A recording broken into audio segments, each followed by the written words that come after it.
Hello, welcome. Look at all the friendly faces here. Hello, hello. My name is Saremy, rhymes with Jeremy, and I'm going to be live streaming today the Songbird Top by Sew Liberated. And if you're new to me, I'll tell you a little bit about me. This is kind of what I do. I live stream on my own channel, and I also help out in the forum on Sew Liberated. And I see a lot of friendly faces here in the chat. Hi, Christina. Hi, Fiona. Hi, Diana. Or Diane. Hi, Terry. Hi, Fiona. I already said hi to Fiona. Hi, Aisha. Hi, Linda. Welcome. Hello from Chicago. Nice. And this is Judith that's going to be moderating in the chat. So when you see the Sew Liberated name, that's Judith. That's our pattern maker. Hey, Margaret. Hello. Do I say Ayani or is it Lonnie? Sometimes I's and L's, they look the same. Hello, Penny. Hi, Charlene. Welcome, welcome. All right, so let's see. I have a Songbird top here. So the Songbird top is a knit top, and it's part of a set. There's also a skirt, and it has a built-in shelf bra. You can see this is in a contrast fabric here. It has self-binding straps here, and a little elastic detail to kind of cinch it in right there, which is really nice. And then the back, there is a 1/2 inch ring here that the strap goes through. You can kind of see there. So you might be able to see that one a little better. All right. So we're going to be making the top and the back, the side seams, and we're going to be making the bra with the elastic today. So this is a very, well-paced sew along. So if you get behind, it's no big deal if you're trying to keep up, because you have another week and then we're going to finish it up next Saturday. All right. It's an L. Okay, thank you. Yeah. You can remind me too. Hi, Beverly. Hi, Julie. How's it going? Hey, Maricela. Welcome. Hi, Janice. Yeah, nice to see you guys. All right. Hi, Allie. I'm just going to say hello for a little bit just because I don't really like ignoring people. And it gives people a kind of a chance to join the chat. And this is a great opportunity if you're new to live streams to kind of give you some insight. So if you're looking at the chat, seeing the people commenting right now, at the top of that chat window, there is usually a little toggle and it'll say top chat. If you toggle that to live chat, you'll see everybody's chat. So for some reason, top chat eliminates some, and there doesn't seem to be any rhyme or reason. So I always recommend people toggling that to live chat. Hi, Sardimus. How's it going?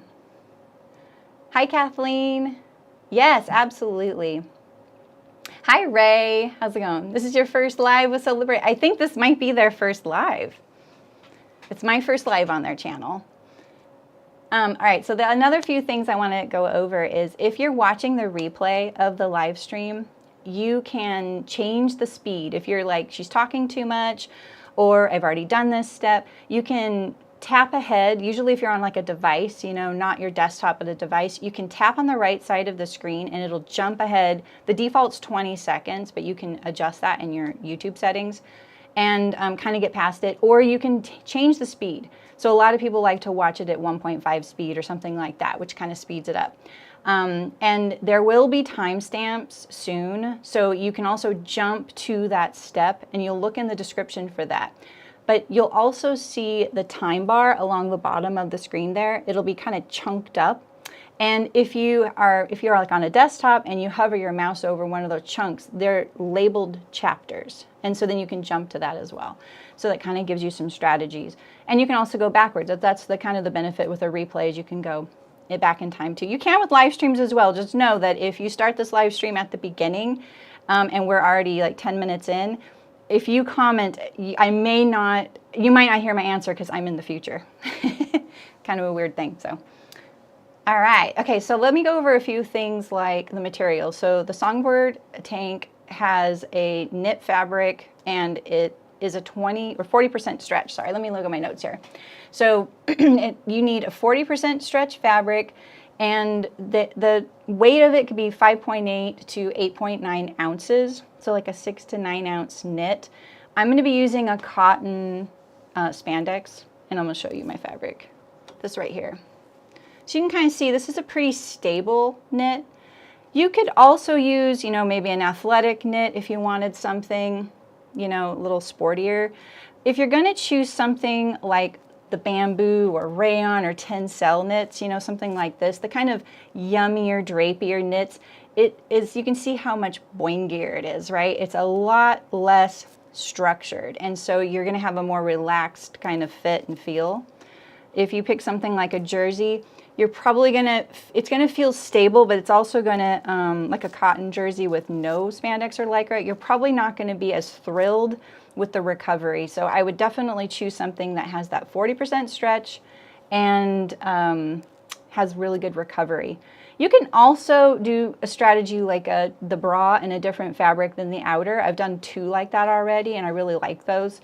So if you want maybe a drapier shell, but then you want that structured bra, you can kind of pair them up that way. Especially since we're binding the edge there, you won't see the bra. It won't peek out the top, which is nice. Hello, Rebecca. Welcome. Hello from California. Hi, Julie. Hi, Elizabeth. Nice to see you all. All right, so some of the notions I'm using are, these are pretty much all the notions I'm using. I'm going to be using these 1/2" rings for the strap, and we're going to do this in part 2. Yes, exactly. That's great. Thank you for sharing that link, Judith. There's some fabrics at U Fibers. They have like a selection dedicated to Sew Liberated patterns, which is great. I'm going to be using this 1" braided elastic for the bra band. I personally really like braided elastic because it really holds its, you know, like its knit stretch stability. It holds it over time, and I find it to be really consistent. You don't really want something like a knitted elastic because that doesn't have the firmest hold, but you can use what you prefer, and I would just kind of test it out, you know. I really like this stuff. And then for the center gathers at the bodice there, we're going to be using clear elastic right here. And this isn't typically elastic you're going to use to hold up your pants with, right? It's stretchy, but it's more like just something to have some give where you're applying it, but it's not really meant as like a structural stretch. It's just sort of, you know, going to cinch that little area in and keep it that way, but also give you a little bit of movement, right? All right, so here are our notions. And lastly, I just want to chat a little bit about needles. So if you are sewing on knits, you probably know that you need a specific needle. And we're going to be doing this completely on the home machine. If you've sewn with me before, you know I primarily sew on an industrial. My industrial only sews a straight stitch. So it can be helpful in certain scenarios, but we're going to do this 100% on a home machine and using a zigzag. So, and I'm going to give you every like parameter for the stitch setting every time we sew something. There's going to be 3 different settings that we're going to use. We're going to just kind of flip between each one for each step. The needles though, it's really interesting with, I have this one here that's driving me crazy right now. The needles for knit sewing is really interesting because you've heard probably that you need a ballpoint needle, and a ballpoint needle is really helpful because the ballpoint, it's not like it's smooth. It'll still feel really sharp, but what it does is it pushes the fibers aside so that you're not piercing them. And if you thought about knits, like hand sewn garments, you know, just even if you're not a knitter from cartoons, that if you snip one of those knit threads, you're gonna get a run in it, right? It's gonna start just going brrr. And that's kind of the same with your knit garments. That's why sometimes you get those holes like right at the front of your belly, because you know, you lean against a table and it kind of nicks the fiber. And you know, shirts and things like that, those fabrics, those are really tiny threads that they're knitting your fabric with. So the needle sort of pushes those aside. But I will say, I strongly recommend that you get stretch needles and jersey needles and you try them both. Because I was using a jersey needle and I kept getting skipped stitches, and then I switched to a stretch needle and they went away. So I was gonna remind myself of the reasons for this. and then I forgot, but there's science behind this, and I highly recommend you just have both on hand anytime you're sewing knits, because you can kind of flip between the two. So, hi Blair, how's it going? Hi Sarah. Hello, hello. Nice to see you all. Yeah, the clear elastic is really thin. Yeah, it does. It's nice because it's a little lower profile when you're wearing it. So, yes, I think so, Rebecca. I am much larger than that. Yeah, exactly. And what I really like about the fit of this and the way it feels is you know, you can customize that bra on the inside to fit you, you know, by maybe making the front a little lower if you want more length there. You can make it a little larger. You can adjust the elastic, right? But what's really nice too is the bands at the top are wider than most camisoles, right? It's like a 1/2 inch strap, and it's very soft, which is really comfortable. So yeah, that's what it is. Thank you, Aisha. Stretch needles or fabrics with Lycra and elastic. Hi, Danny. How's it going? All right. You guys ready to sew? All right. So I've cut out my pieces, and one huge major tip I love to give to people when they're cutting knits, and we're going to go over to the iron. I'm going to show you. So you can see here, I already cut my straps out. And the thing I do, and this is really key, when you're using a fabric that curls, and this one does, but you can't tell, right? Because I have folded these nicely, and I set a ruler on it. And I just leave it like this until I'm ready to sew. This is really key if we're waiting a week in between sewing the first steps and the last steps. We're not going to get to those straps until next Saturday. Even if you cut this out on Wednesday and you plan on sewing it on Saturday, I highly recommend you do something like this just so that you're not pulling out your hair trying to get these straps to lay flat. Especially since one of the steps in this top is ironing the straps into quarters. Thirds or quarters? Quarters. That just ironing those flat, because knits don't want to be ironed. They don't flatten out when you iron them. So if you're using a fabric that curls, I highly recommend you do that, at least with the straps. If you're going to be handling your other parts right away, you're not going to have to worry about it so much. So that's my big knit tip. All right, well, let's get going. I've already tested out my needle and my thread, and we're going to start with the fronts. So we have our bra right here. I have them sitting here, right? And then I have my outer fronts and my back. Here's my back is on the fold. And my fronts right here are cut too, and you can kind of see at the center front here, there's a gentle curve along the center front seam and some notches right here. And I made mine kind of obvious so you could see them on camera. If you like to use chalk, I think that's a really good idea with knits, especially when you only have like a 3/8 inch seam allowance. But I like it to be visible for you. Yeah, you're welcome, Jess. Yeah, I struggle with that too. And I sometimes, if you've kind of like, oh shoot, I forgot to do that, you can try and starch them. Just use some spray starch, let the starch dry, or follow the directions. Try and iron it if you can, or at least just like slip a ruler in between. Like what I do is I slide the ruler along the length and kind of let those curls fold out. And then I put a larger ruler on top and get them flat. And you can fold them up, that's fine. That's how I can fit them under the rulers, by folding them up. All right. So our first step is we're going to, oh, and then one other thing. I'm not going to be finishing the edges of my knit. And I know that for some, they just don't like this. Personally, I've been sewing a really long time, and I have a serger, I have a cover stitch, but personally, I really like the softness of an unfinished seam on knits. So I probably wouldn't finish the edges anyway, even if I wasn't live streaming and I wasn't, doing this for a pattern company. I really like how soft it is. I find zigzag very charming, so I like that look. So if you're wanting to serge your seams or zigzag them to finish them, go for it. But knits don't unravel, so you don't need to. Hi Nancy, how's it going? All right.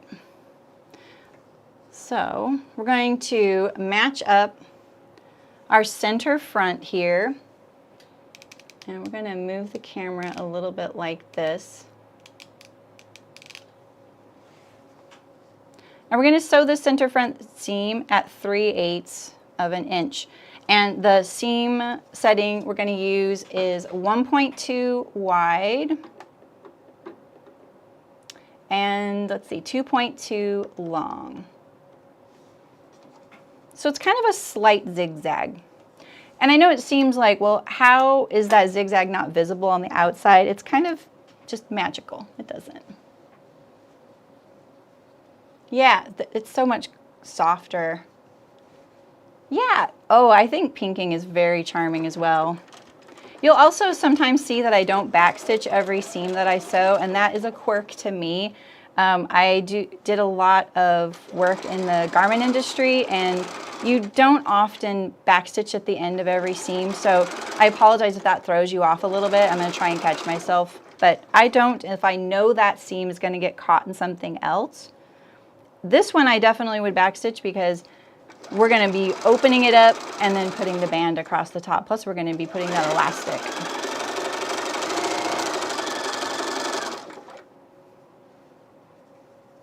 Comfy to have the soft edges, yep.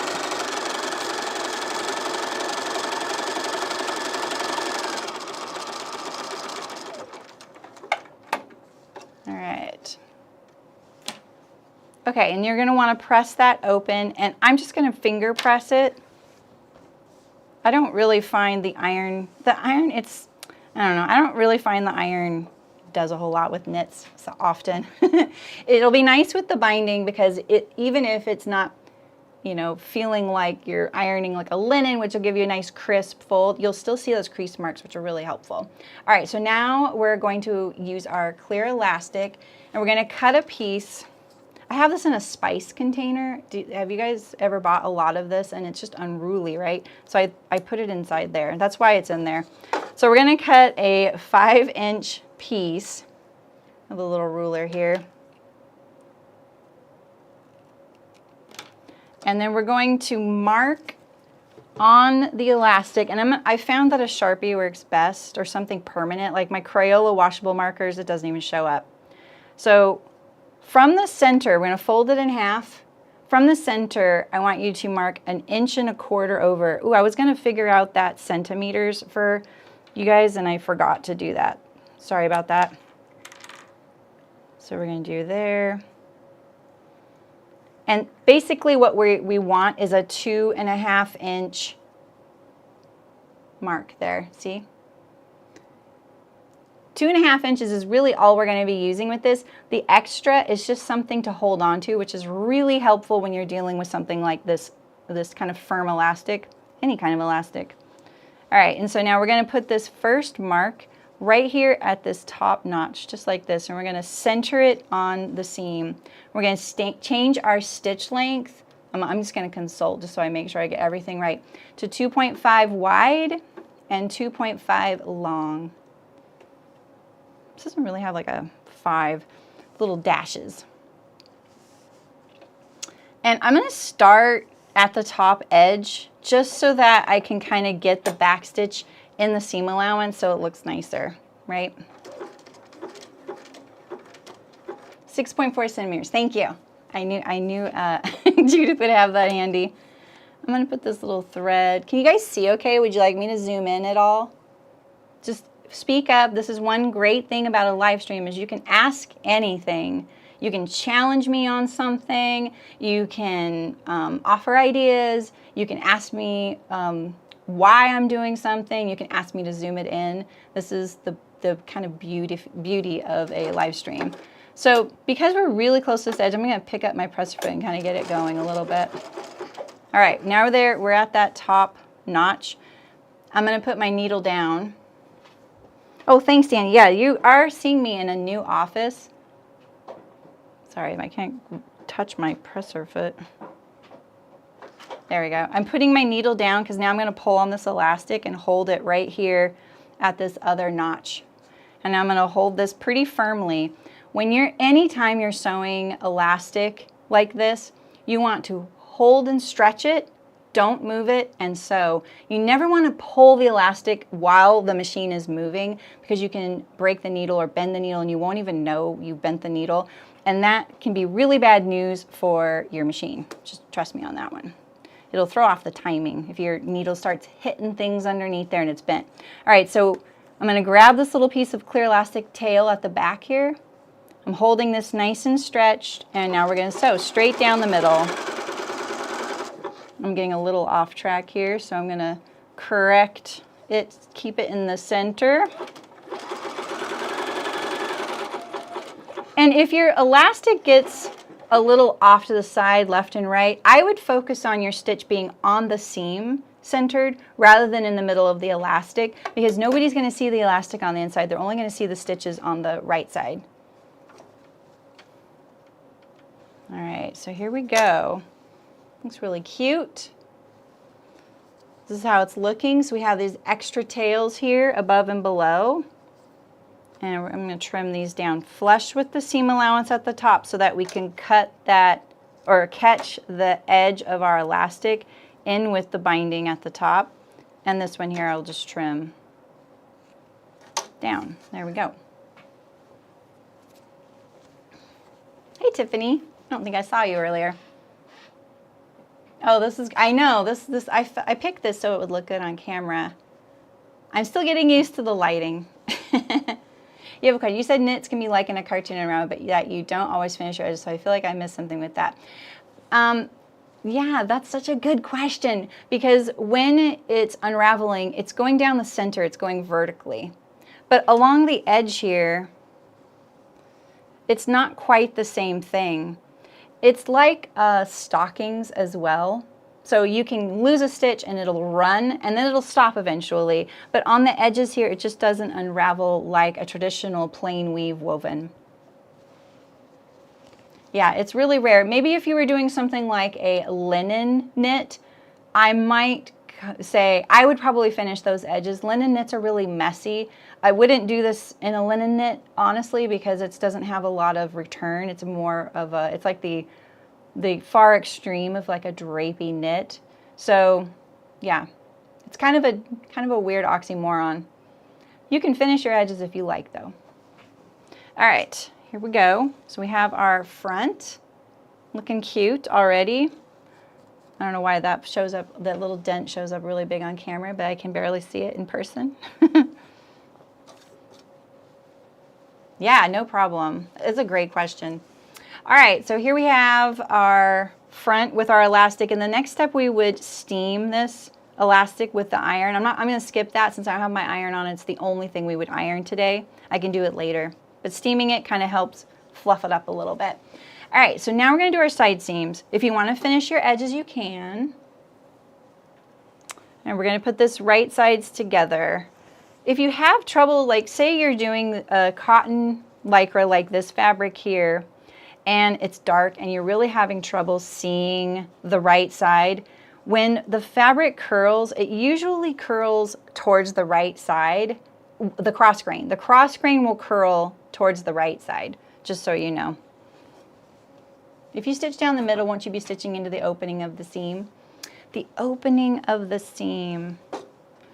The seam is sewn, so the zigzags are really gonna stabilize that center seam rather than compromise it, because now we have reinforced it.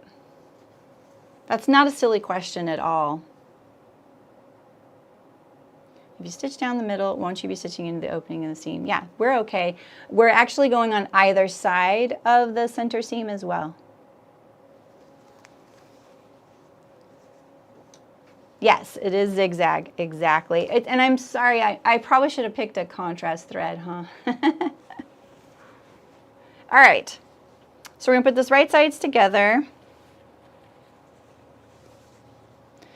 And we're gonna sew our side seams, and we're gonna put our stitch setting back down to the 1.2 wide, or width, 1, 2, and then we're gonna go 2.2 length.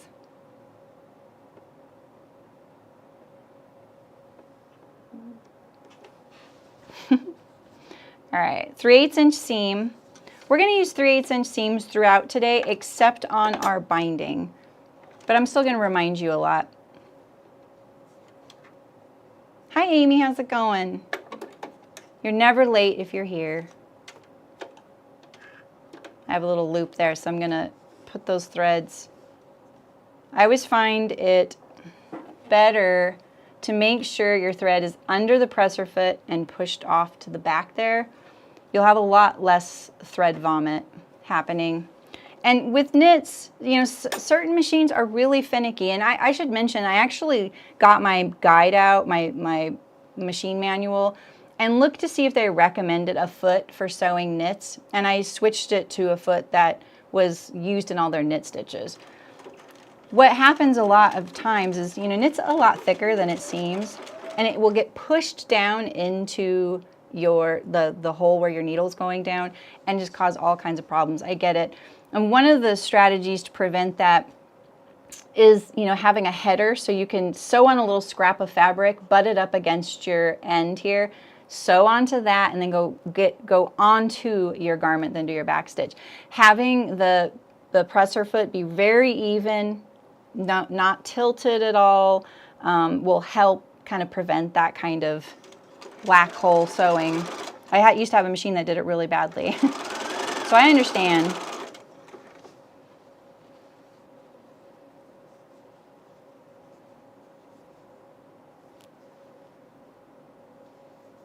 Yeah, it always gets sucked in. Yeah, so I recommend looking for the foot that your guide recommends. I never wanted to sound like a sewing teacher ever, but there's a lot of things they say that are pretty accurate from high school, you know. And now that I do a lot of tutorials, I look at my manual and I learn a lot. All right, here we go. I'm always trimming my threads as I go. My industrial does it automatically, and this one doesn't. All right, so we'll do our other side seam. This is a pretty fast sew, so I'm kind of taking my time here. If you have any questions, please feel free. I think, yeah, it's funny, I do think about that. I'm not an influencer. So you see how I just lifted it up? See, I lifted it up and I went forward a stitch and then I started sewing again. That's kind of to also prevent that little black hole happening with the knits. But having a little piece of fabric butted up against the back would also prevent that. Some presser feet are very sensitive to the thickness changes. And you've probably heard the term hump jumper, and you're like, yeah, but we're not even sewing denim here. Why would I need a hump jumper? I get it. It's the fact that when your presser foot is above the feed dogs, right, and the fabric is in between. So if the fabric is only halfway there, right, the presser foot is pushing on the fabric at the front half, right, but at the back half, there's nothing, right? So the presser foot has trouble getting traction. It only has the toes. So it's like it's standing on its toes and it can't kind of grab the fabric and pull it in there and get it under. And then what happens is once it starts, it just pushes your fabric down there into that little hole. So that's why hump jumpers come in really handy with really thick sewing, is that it keeps your presser foot level and in you know, consistent contact with your feed dogs. All right.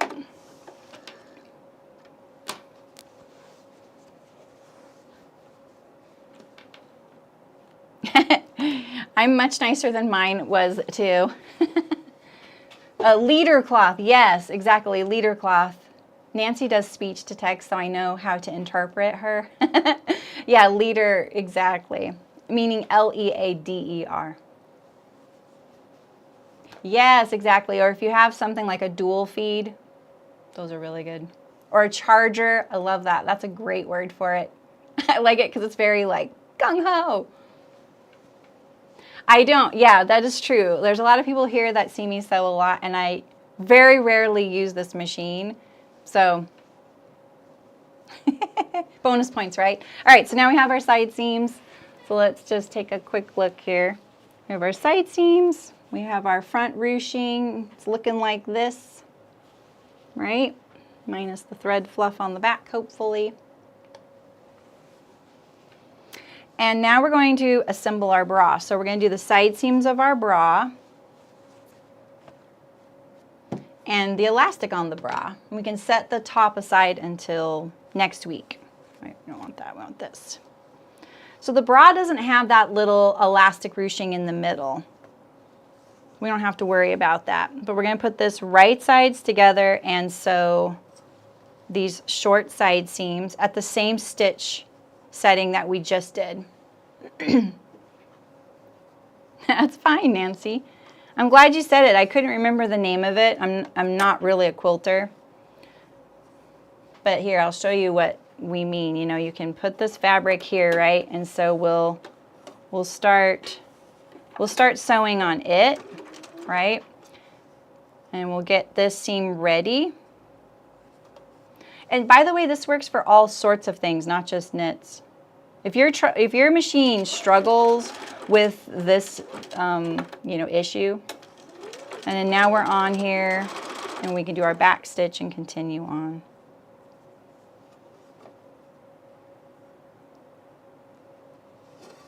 They're really helpful.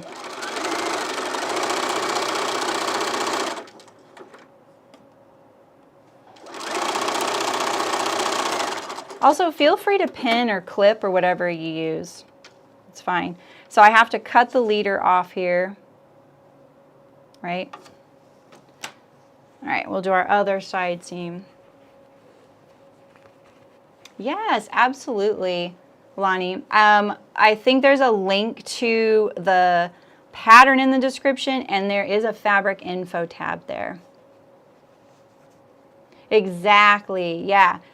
Yeah, I love that there is something to hold on to with the elastic. If you ever sew a lot of underwear, you know that that elastic that you're putting on it is kind of expensive.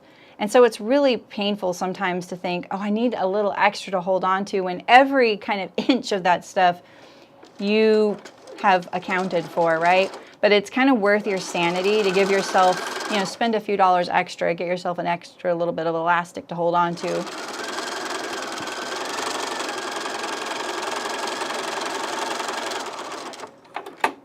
All right, so now we're going to do the fun stuff and add some elastic to the bra band. And if you want to press your, we're going to press the side seams of the top to the back. And so if your fabric is a little thick, you could consider pressing the side seams of your bra to the front to offset the thicknesses if you like. I've been letting them just kind of fall open since they want to do that, and I don't really have to fight it, you know?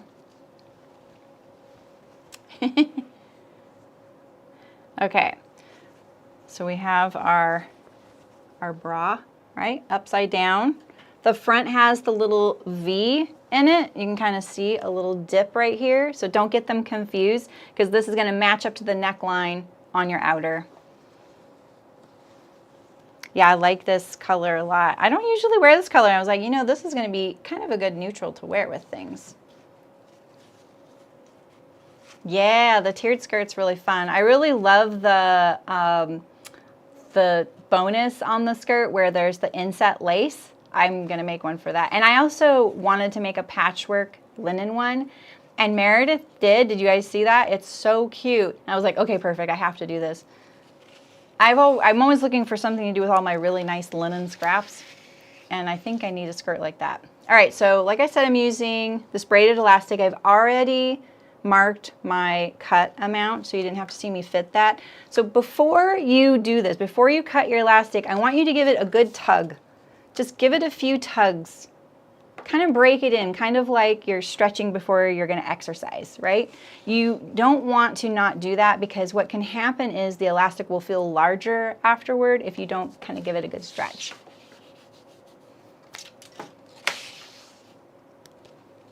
Yeah, the front is pressed open and the side seams of the back, side seams to the back. Yeah.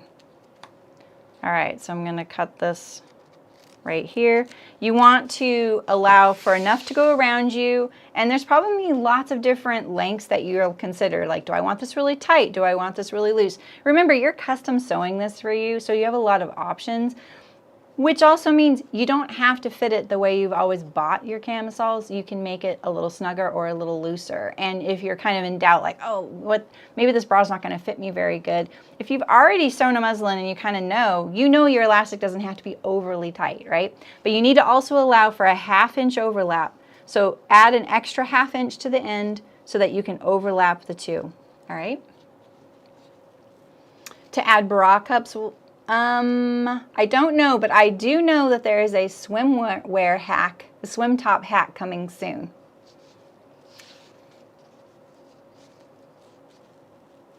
I'm trying to catch up with chat.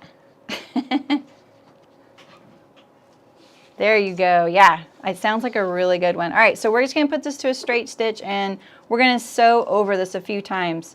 Sew this as if you never want it to come undone. Although we're going to be zigzagging it to the bodice twice, or the bra twice, so it won't.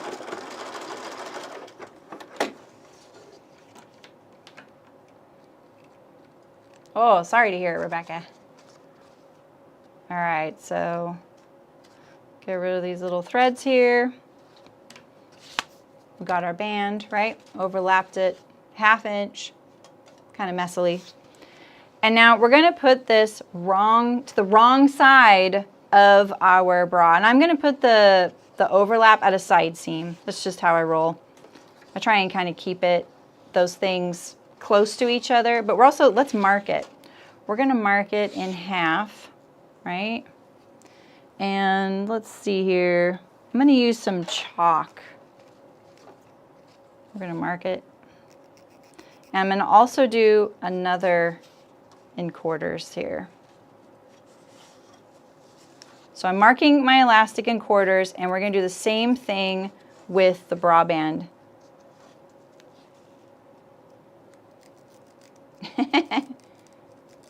Yeah, I actually like the bra fit. I've made a couple too where I took the bra and I swooped it down a tiny bit here at the front. So right here you're looking at, sorry, I'm holding this elastic.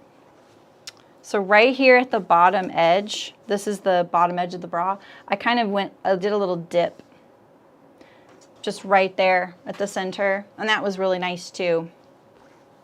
I've liked both that I've made. I've made 3. I haven't tried this one on yet, but it's just like my first one. All right, so now I'm gonna mark my bra in the middle here as well. Actually, what we do is just pull this open, match your side seams up, and then now you have your center here. And I'm going to do a little nip so you can see it. So I just do a little triangle nip. Yeah, there you go. Oh, good. That was a fitting post that you linked. That's awesome. I think it's really great when you see these kinds of posts and hacks, because then you can kind of go, okay, I have some strategies. All right, so now we're going to put our elastic to the wrong side of our bra band, and make sure that your elastic is in there, right? Don't do this number, right? You want it to be kind of lined up there. And we're gonna clip it. Now, if you're serging this on, definitely clip it. Don't use pins. We can use pins on the regular machine. Often I will sew over pins, but I thought I would not do that. Let's even this up right here. You see how we have this little bit of an uneven side seam? That was just my sewing right there. So we're going to even that up since we're not using the serger to clean up this edge. I usually use a rotary knife too. Sorry, I'm really awkward with scissors. This side looks pretty good. We'll leave it. And make sure you don't twist your elastic, right? We got a nice circle. Oh, probably does the type of shawl you're using need, no, not frequently at all. I use lots of different kinds of marking utensils. My favorite is, This and this. These are my two favorites, and I use the Choco liner a lot as well, but you just have to be careful with which chalk you're putting on which fabric. And I also like these guys. These ultra washable Crayola markers. But this right here, this is called a Hera marker, H-E-R-A. And all it does is you don't put anything on the fabric, but you can write on it and see how it leaves a dent, and that goes away. So I love this thing because it works on any color fabric and pretty much any fabric. Some fabrics it does get swallowed up in, like something super textured, like I wouldn't use this on a boucle, right? And then this right here is soapstone. So you can see this inside, that it's a clear case. That is the soapstone there. This I would have to sharpen with like a blade. And this is great. It's very firm. Right now it's not very sharp, and the knit's not going to pay attention or like, you know, to me marking it very well. So those are kind of my favorites. These are the ones I use all the time. This right here can break though. The soapstone inside can break, so I'm really protective of it. All right.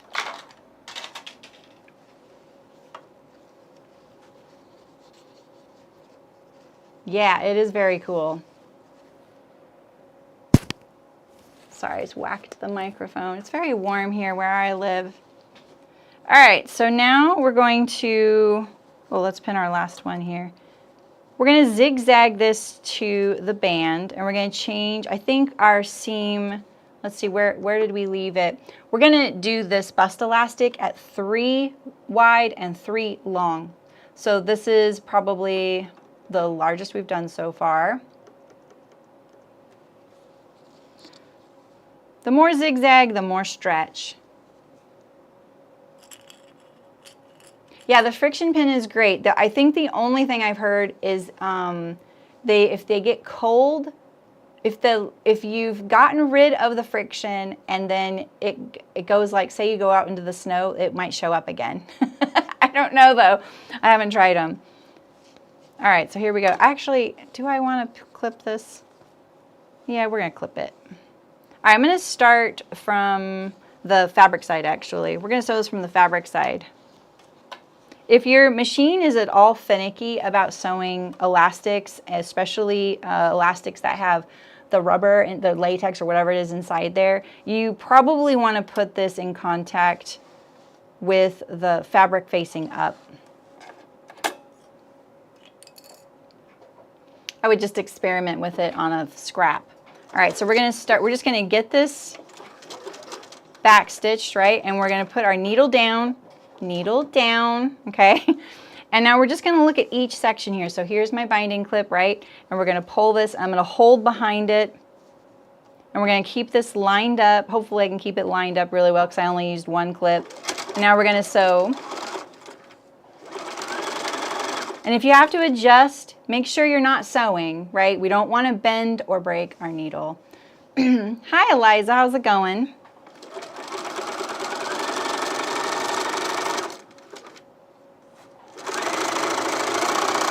What I find when I'm doing this, like one of the kind of finicky things is the fabric will want to creep off of the elastic. And if you just need to add another clip, go for it. But just stop, and when you stop, you know, you relax, the machine is relaxed, put your needle down, right?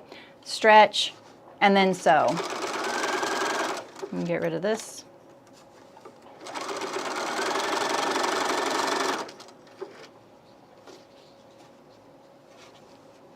You haven't had any mistake. I wondered. That's good to know.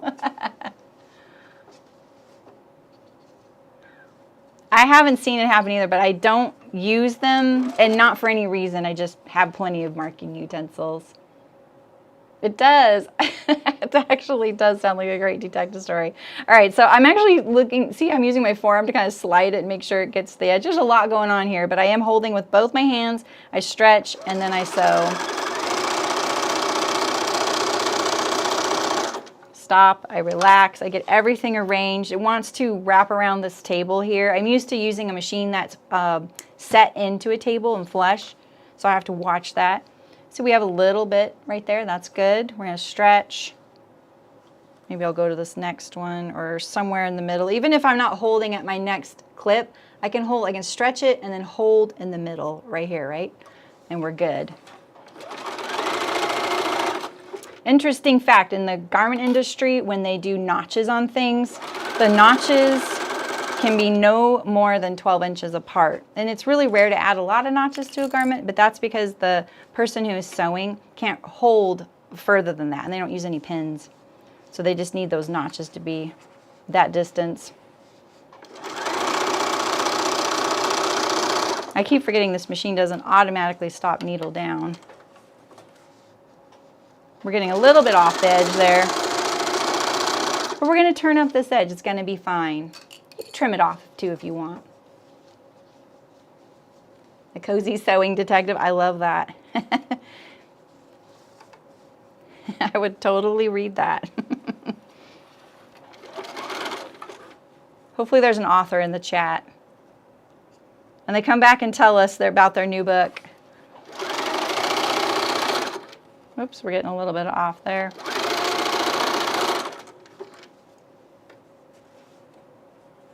Oh, really, Sarah? That's interesting. I wonder if yours, the little wheel got damaged. I have had one where it got dropped in the wheel, the little, because it's like a little, like a gear. I don't know how you would describe it, but it rolls on the fabric. Oh, I got a little off there.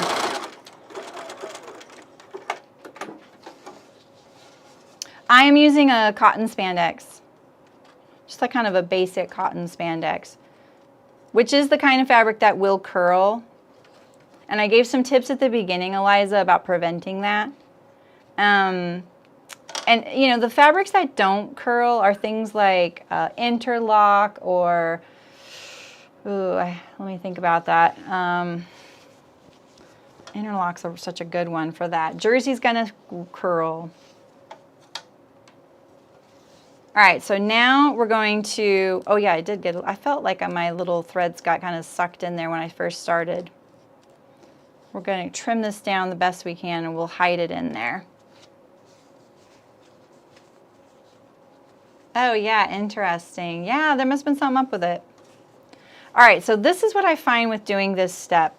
This looks the best when you slide the elastic all the way to this edge here, right? You want this nice and tight.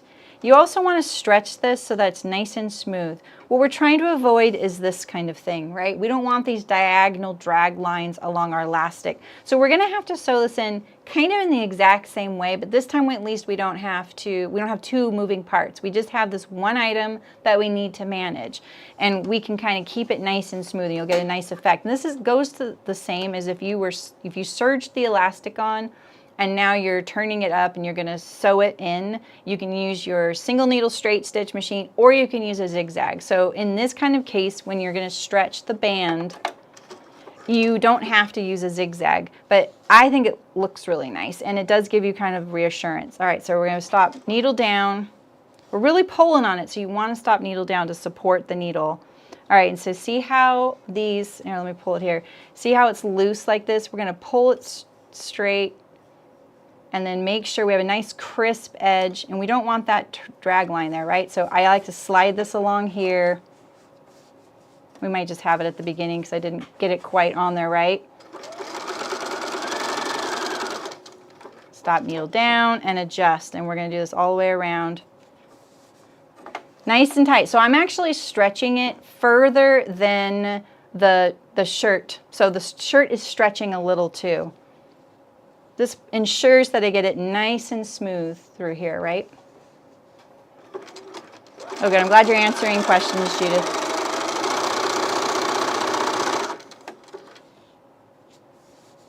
So see, I slide this nice and tight. I'm pulling this nice and tight.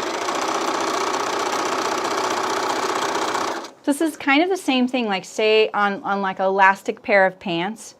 If you want that look and you never want your elastic to turn in the casing, this is how you would sew it on.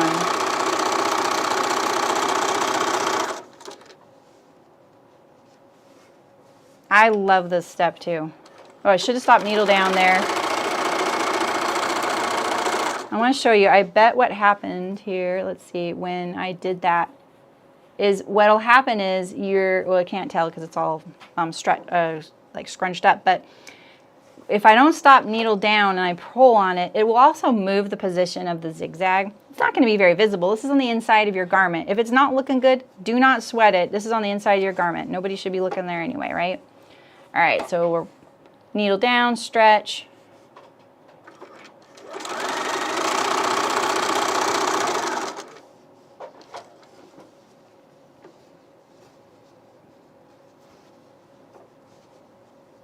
I agree, Julie. It does look cute. I think that when you're a sewist, like sewing for yourself, you go through a lot of different phases through your sewing career, right? You start out and maybe you start sewing for a particular reason, right? You want clothes that fit, you want them to be unique, whatever it is. And then you want them to look store-made, right? You want ready-to-wear looking finishes, and you go down that rabbit hole. And then you start going, ready-to-wear stuff isn't as well made as what I'm doing. Why do I want it to look like that? And then you start kind of picking and choosing what you like and what you want. And I think that especially if you're a sewist, sometimes you don't want other people to know you made it. Like, you want them to know because you're proud. But at the same time, when they're like, oh, did you make that? You're like, why are they asking? Does it look homemade? Did I do something to make it look amateurish? And so you're trying to mask that as well. So there's a lot of different reasons, and I say do what you like. All right, so let's try and line this up where I started.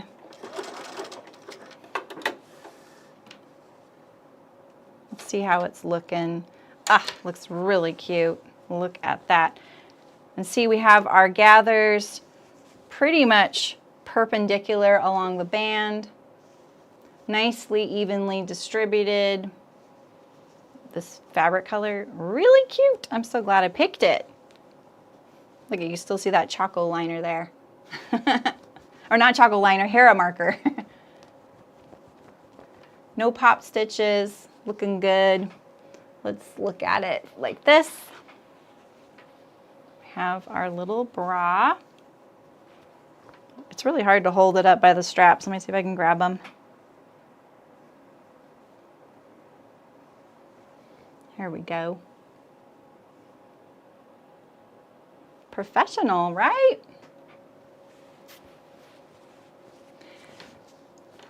Is there any benefit to using the multiple stitch zigzag over regular zigzag? I think visually it will give you a very different look. So just use what you like. But as far as functionality, it's going to work great either way. Exactly, Sarah. Yeah, like the 3-step zigzag on bras. Like I've done a little experiment where I tried all the elastics with all the different ways to set it on. Cover stitch, 3-step zigzag, zigzag. And 3-step zigzag was the stretchiest, but it didn't compromise how the amount of stretch I got using the other methods. They were all sufficient and great. So, all right, well, this is about where we're going to stop.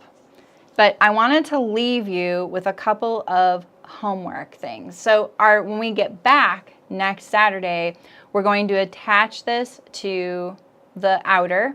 So you can insert this in here. So let's finish that up because I think that's part of the step that we're on. No, it's in the next step. So the next step is we're going to insert the bra and we're going to turn it inside out. And this is a good time to think about any labels. If you want to add a label to the inside, now is the time to consider that. So we're going to put this inside, the wrong side of the bra to the wrong side of the bodice or the tank, right? And you can line it up along your seam allowances. I'm just going to leave mine open since they're like that on the bra. And then the other homework item I'm going to give you is a little bit more work. Because if you want to sew with me, you're going to want this done. I am going to do some of it on camera, but I'm going to have some of it prepped. And that's going to be to iron your binding. And I'm going to take you over there and show you what to do. So we're just, right now, I'm just clipping this wrong sides together. and getting it ready. Because this way, when we come back, you didn't throw it in your bin in a jumble, right? You wouldn't do that. You're going to have it ready so that when you sew on anything this week, you don't have to keep it in your mind where you're at on this project, right? We're just going to leave it in a place where it's very obvious what the next step is. So we're going to just clip it like this. You've gone through all those phases. Yeah, I agree with that, Judith, a lot. Like making the samples, it sounds just like so school marmy, I know, but I'm telling you, information is powerful. All right, so we've got this in there. Let's go over to the iron. I'm going to show you in a larger camera. Have I experimented with slightly stretchy threads? I have not. It's not really necessary since we're not doing something so athletic. I used to work in fitness apparel, and that was a little different story. So here we go. It's looking pretty cute. I don't have a light on over here. And then we have our bra inside. Let's kind of get it arranged. All right, so here we go. And see how the wrong side is to the wrong side. Stop looking at inside my shirt. There we go. All right, and then our back view. You can see the bra in there. All right. Okay, so your homework for next week. So I want you to take your bands. Let me show you on this shorter one so you can kind of see the whole thing. So you can do this today and then put them back under the ruler because I'm going to. We're going to fold it first like this, lengthwise down the middle, right? My iron's not on, so don't panic that I'm ironing my cutting mat. So we're going to iron it like this, right? All the way down. It's going to fight you a little bit. And then when you have that nice crease, you're going to open it up and you're going to fold both these sides to the middle. This is probably the step that's going to take you the longest on the tank top as a whole. Just ironing this. So that's why I say if you want to just kind of chip away, get this done over the week, and then you have it waiting for you when we're sewing together next Saturday, I think that you're going to be really happy. It's like you're giving yourself a kindness. Your future self. Be kind to your future self. So here, I'm going to arrange these back like this. And when I had them folded, like that's what I did for the one I just sewed the other day. I actually ironed them, folded them, and then I put them under the ruler folded like that. All right. So just keep them stable. Don't expect them to stay that way once you've ironed them. They will not stay that way. You're going to need to cover them up with a ruler or something, or a book or paper, anything that's equally just holding it down, right? And when I was telling you about sliding the ruler in there, I use a slightly wider ruler than my strap, and I will usually, like if it's curled into a tube like this, I stick it in there and I slide it down the length of it and kind of open it up a little bit.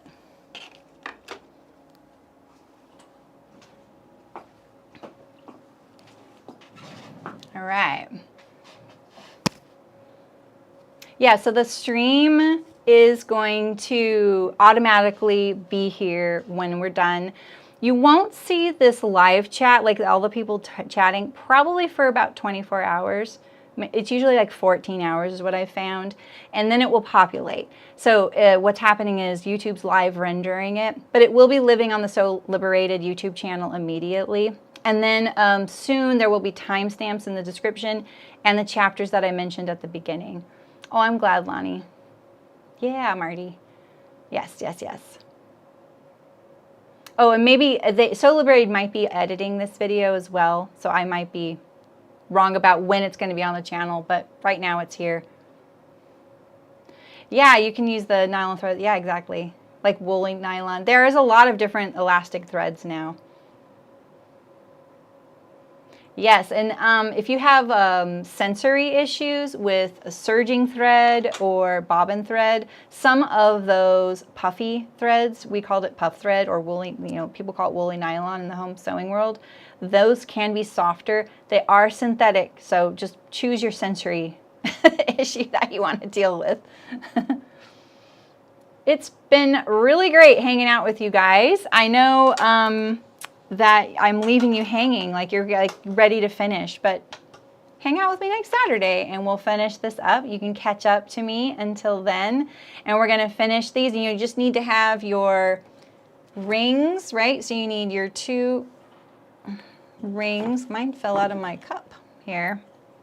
So you need your 1/2-inch rings.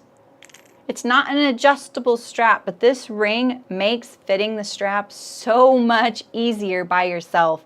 I think that's one thing I usually shy away from making anything with the strap, is like you have to try it on in midway and get that strap length correct, right? But this way you just loop it through there and you can pull on the strap. You have a lot of extra strap and it really helps. And you can kind of try it out and live with it for a couple hours before you sew it in. So it's really handy, that little ring. Next Saturday, I'll be live, same time, same place. Yeah. It was really nice being here. Thanks to Sew Liberated for having me as well. And if you've ever had like fitting issues, or you're in the Sew Liberated forum in one of their courses, I'm the one that's usually talking to you now. I'm sort of new there, and I love working with all of you. It's been really fun.